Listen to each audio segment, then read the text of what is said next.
Shavua Tov. Very briefly, they asked to share words of Divrei Torah, and actually this is the first time that I've been in a minyan where this actually happened, because you'll see why. What's the halacha when it comes to washing the Kohanim's hands during tefillah before they go up to Kohanim, without any Levim in the room? So again, I've never seen this before, because if I'm ever in the room, I wash it myself.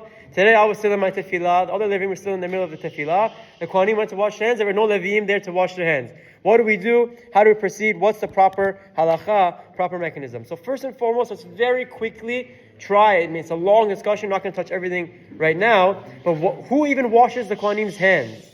What's the point? What's the reason? So the Shulchan Aruch quotes, and actually this idea of a Levi washing the Kohanim's hands doesn't appear in the Gemara. The first source of it is actually in the Zohar. The Zohar explains that the Levi should pour water onto the Kohanim's hands to add Kedusha. Why? Because the Chodeh Levi himself has an element of Kedusha, has some level of holiness, and he should be the one that brings more Kedusha to the Kohanim before they bless the Bnei Israel, the Jewish people. So the Shulchan Aruch actually brings this Zohar la'alacha, and he writes, "Afal pi shenatlu haKohanim yedhem shacharit, chozrim v'notelim b'yedhem ad haperek shu habor hayad v'azera." Even though the Kohanim already washed their hands in the morning, Netilat Yadayim in the morning, everyone gets up, they do Netilat Yadayim before they come to Kanisa, or even in Kanisa. Nevertheless, they go back and again wash their hands until their wrist bone. והלוי יוצק מים על ידיהם וקודם לכן ייטול הלוי ידיו.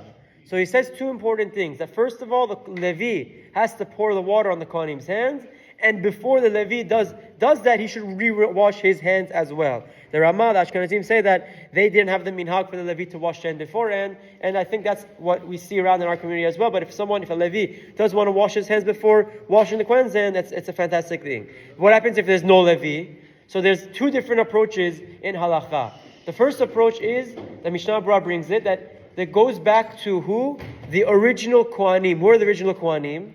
We know before the Chet HaEgel, before the sin of the golden calf, that the Bechor, the firstborn boy, was the original Cohen. And he had the right, initially he was going to be, each family would have their own Bechor, be serving the Beit HaMikdash. After Chet HaEgel, we saw it a few weeks ago in the parasha, the Jewish people sinned, the Levim, the Kohanim did not sin, Mila Shem Elai, they stayed, a similar concept like that, they stayed with Aaron HaKohen, and they gained that right of being the Kohanim.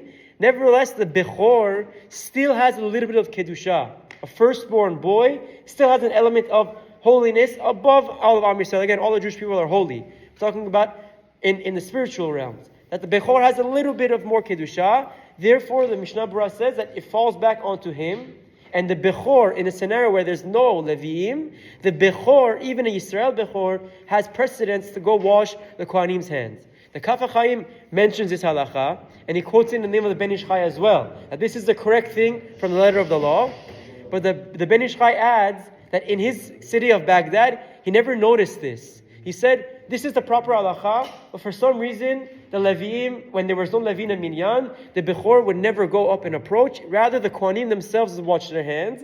And the Ben Ish Chai suggests that maybe it has to do with the fact that we said, the Zohar explains why do we wash our hands? To add Kedusha, to add holiness from someone who's already considered holy. So he suggests maybe that's why the minhag developed not to do it. So to recap very quickly, what happens when there's no Levi to wash hands?